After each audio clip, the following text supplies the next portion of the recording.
Sam's ক্লাসরুমে তোমাদের স্বাগত। আজ আমি তোমাদের সাহিত্য চর্চা থেকে গল্প বিষয়ের সম্পূর্ণ সাজেশনটি দেব। তোমরা জানো 2023 সালে কে বাঁচায় কে বাঁচে থেকে ওটা পাশবিক স্বার্থপরতা এই লাইনটি তুলে প্রশ্ন হয়েছিল, আর ভারতবর্ষ থেকে বচসা বেড়ে গেল এই লাইনটি তুলে প্রশ্ন এসেছিল। তাহলে দেখা যাচ্ছে কে বাঁচায় কে বাঁচে ভারতবর্ষ গল্প দুটি থেকে প্রশ্ন 2023 সালে এসে গেছে। তাহলে 2024 সালে গুরুত্বপূর্ণ প্রশ্ন কোথা থেকে আসবে? ভাত থেকে। মহাশ্বেতা দেবীর ভাত গল্পটি থেকে এবারে গুরুত্বপূর্ণ প্রশ্ন আসবে, অবশ্যই আসবে। তাই তোমাদের আমি বলছি, যদি তোমরা ভাত গল্পটিকে ভালো করে পড়ো, যদি ভাত থেকে সমস্ত প্রশ্ন খুঁটিনাটি দেখে নাও, তাহলে তোমাদের ভাত থেকেই প্রশ্নের উত্তর হয়ে যাবে।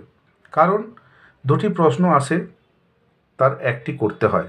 তাহলে ভাত গল্পটিকে যদি আমি ভালো করে পড়ে নিই, তাহলে আমাকে আর অন্য গল্প করতে লাগে না।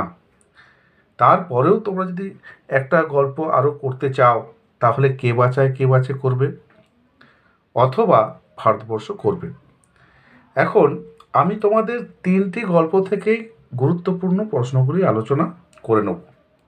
ভাত থেকে অবশ্যই একটু বেশি পরিমাণে আলোচনা করব, বাকি দুটি থেকে সংক্ষিপ্ত আকারে তোমাদের সামনে প্রশ্নগুলি তুলে ধরব। তাহলে চলো শুরু করি। তাহলে দেখো, সাহিত্য চর্চা গল্প ভাত মহাশ্বেতা দেবী। তাহলে প্রথম প্রশ্ন কি আছে?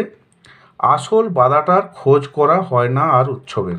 উৎসবকে সে কোন বাধার খোঁজ করতে চেয়েছিল, কেন তার পক্ষে সেই বাধার খোঁজ করা হয়ে ওঠে না? বড় বাড়ির যে এত অবস্থা, এই অবস্থার কারণ কি না বাদা অঞ্চলে তাদের অসাগর জমি প্রচুর। তাই উৎসবের আকাঙ্ক্ষা হয়েছিল যে বাদাটিকে খুঁজে বের করবে, কিন্তু দুর্ভাগ্যবশত ভাত খাবার আকাঙ্ক্ষায় পেতলের ডেকচি নিয়ে সে দৌড় মেরেছিল। পুলিশ তাকে পেতলের ডেকচি চুরি করার অপরাধে ধরে নিয়ে যায়, ফলে তার আর বাদার খোঁজ হয়ে ওঠে না।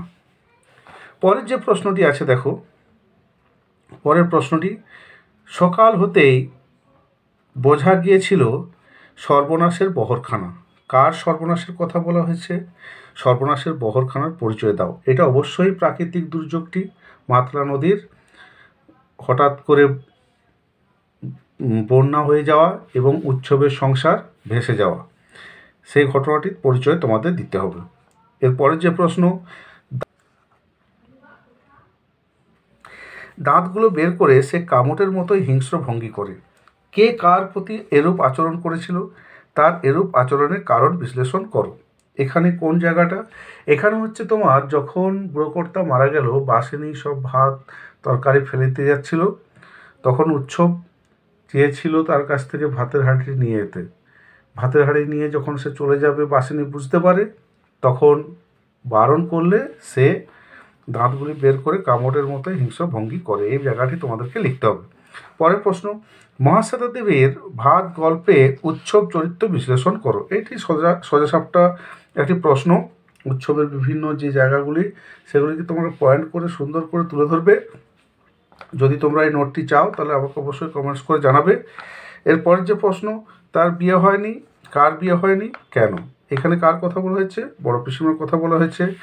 এই বিয়ে কেন হয়নি সেই বিষয়টি তোমাদেরকে তুলে ধরতে হবে, এবং সংক্ষেপে তার চরিত্রটিও তুলে ধরতে হবে। ময়ূর ছাড়া কার্তিক আসবে নাকি? কার সম্পর্কে এমন উক্তি? এখানে উৎসবের সম্পর্কে উক্তি করা হয়েছে। সে কোথায় কেন এসেছে? সেই যে কলকাতায় বড় বাড়িতে এসেছে, কেন এসেছে? তাহলে আবার সেই প্রাকৃতিক দুর্যোগে তার যে বাড়ির ঘরদোর ভেসে গেছিলো, সে দুঃখ ভুলতে এবং কিছু খাবারের জন্য কলকাতায় এসেছিলো, এই বিষয়টিকে তোমাকে তুলে ধরতে হবে। দেখো, এই প্রশ্নগুলি রিলেটেড কিছু লাইন আসে, যেমন ধরো 2-এর দাগে যে প্রশ্নটি আছে, সকাল হতেই বোঝা গিয়েছিল সর্বনাশের বহরখানা। এটা এভাবেও আসতে পারে, কপালটা মন্দ তার, বড়ই মন্দ। কার কপাল মন্দ, কেন? উৎসবের সংসার মাটিতে লুটোপুটি খেলো। উৎসবকে তার সংসার কীভাবে মাটিতে লুটোপুটি খেলো। অর্থাৎ কি দেখা যাচ্ছে, যে লাইনটি উপরে আছে সকাল হতেই বোঝা গিয়েছিল সর্বনাশের বহরখানা। এটিকে কেন্দ্র করে আরও দুটি প্রশ্ন কিন্তু হতে পারে এই লাইন তুলে। তারপরে যেটি হচ্ছে 3 দাগে দেখো যেটি আছে, দাঁতগুলো বের করে সে কামড়ের মতো হিংস্র ভঙ্গি করে। এটিও অন্য লাইনে আসতে পারে এভাবে, সে বুঝতে পারে সব ভাত ওরা পথে ফেলে দিতে যাচ্ছে। ওরা কারা এখানে, সে কে বুঝতে পেরে সে কি করেছিল, অর্থাৎ ওরা কারা, বাসিনীর সঙ্গীরা, সে বলতো উৎসব। তারপর যে ঘটনাটা ঘটেছিল সেটাই তোমাদেরকে লিখতে হবে। এটাকে আরেকভাবে আসতে পারে, উৎসবের মাথায় এখন বুদ্ধি স্থির। কোন বুদ্ধির কথা বলা হয়েছে, বুদ্ধি প্রয়োগের ফলে কি হয়েছিল কাহিনী অনুসারে লেখো। সে যে ডেকচি নিয়ে চলে যাবে, ভাত সহ ডেকচিটিকে নিয়ে, সেই বুদ্ধিটি স্থির করার কথা বলা হয়েছে, সেই ঘটনাটিকে তোমাদেরকে তুলে ধরতে হবে। তাহলে এই ভাত গল্পটিকে যদি তোমরা ভালো করে করো, এই প্রশ্নগুলো যদি ভালো করে করো, তাহলে আর অন্য কোনো গল্প বড় প্রশ্নের জন্য করতে লাগবে না। অবশ্যই ছোট প্রশ্নের জন্য করতে হবে, এমসিকিউ এসএকিউ এর জন্য অবশ্যই পড়তে হবে, ভালো করে খুঁটিয়েই পড়তে হবে। কিন্তু 5 নম্বরের জন্য তোমরা ভাত গল্পটিকে রাখলে আর বাকি না করলে হবে, কারণ দুটির মধ্যে একটি করতে হবে, দুটি প্রশ্ন আসবে। এরপরে চলে যাচ্ছি কে বাঁচায় থেকে। তোমরা যারা আরও এক্সট্রা করবে তাদের জন্য কয়েকটি প্রশ্ন আমি দিয়েছি। মানিক বন্দ্যোপাধ্যায়ের লেখা কে বাঁচায়। এভাবে দেশের লোককে বাঁচানো যায় না। কোন প্রসঙ্গে কার এই ধারণা? এই ভাবনার মাধ্যমে বক্তার চরিত্রের কোন বৈশিষ্ট্য প্রকাশ পেয়েছে? তারপর প্রশ্ন, মৃত্যুঞ্জয়ের বাড়ির অবস্থা শোচনীয়। মৃত্যুঞ্জয়ের বাড়ির অবস্থা শোচনীয় কেন? শোচনীয় অবস্থার পরিচয় দাও। তারপরের প্রশ্ন, ঘা থেকে এসেছি, খেতে পায় না বাবা, আমায় খেতে দাও। কার উক্তি? উক্তির আলোকে তৎকালীন সমাজ বাস্তবতার পরিচয় দাও।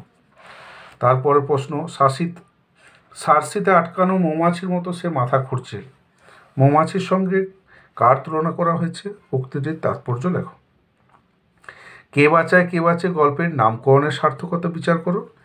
এ অপরাধের প্রায়শ্চিত্ত কি? কে কোন অপরাধের প্রায়শ্চিত্তের কথা বলেছেন? তিনি নিজেকে অপরাধী মনে করছেন কেন?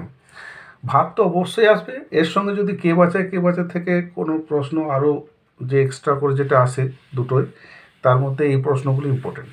এরপর যেটা হচ্ছে ভারতবর্ষ থেকে 4টি প্রশ্ন আমি দিয়েছি, এগুলো একটু দেখে দিতে পারো ভাতের সঙ্গে।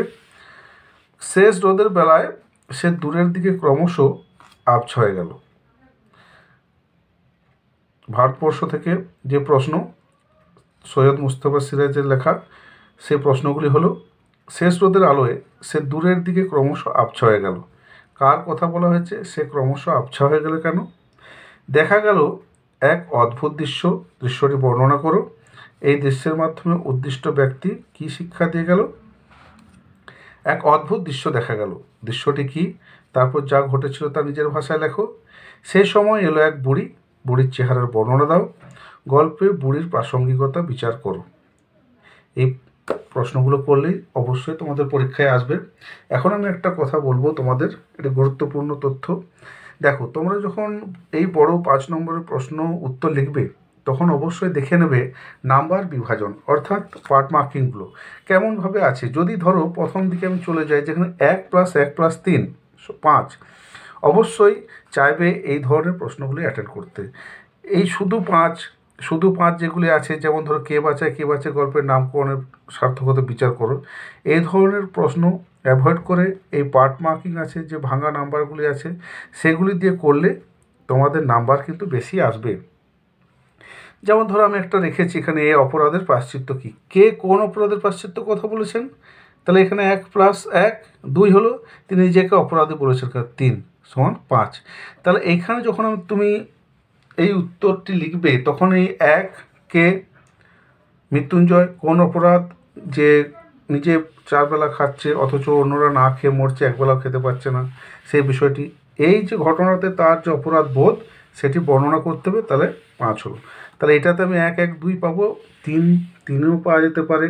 আর যদি খুব খারাপও লেখা হয় তাহলেও 2 কি 2.5 পাবে। তাহলে বুঝতে হবে যে এখানে কিন্তু স্কোরিংটা ভালো হবে। সুতরাং আমি তোমাদেরকে বলবো, তোমরা পার্ট মার্কিংগুলো দেখে প্রশ্ন অ্যাটেন্ড করার চেষ্টা করবে, বুঝেছো? যাই হোক, তোমরা মন দিয়ে পড়াশোনা করো, আরও ভালোভাবে পড়ো। যদি কোনো সাহায্যের প্রয়োজন হয় অবশ্যই কমেন্টস করে জানাবে। তোমরা ভালো থেকো, পড়াশোনার জন্য দিনরাত পরিশ্রম করো। রাখছি, আজকের মতো এখানেই পর্ব শেষ।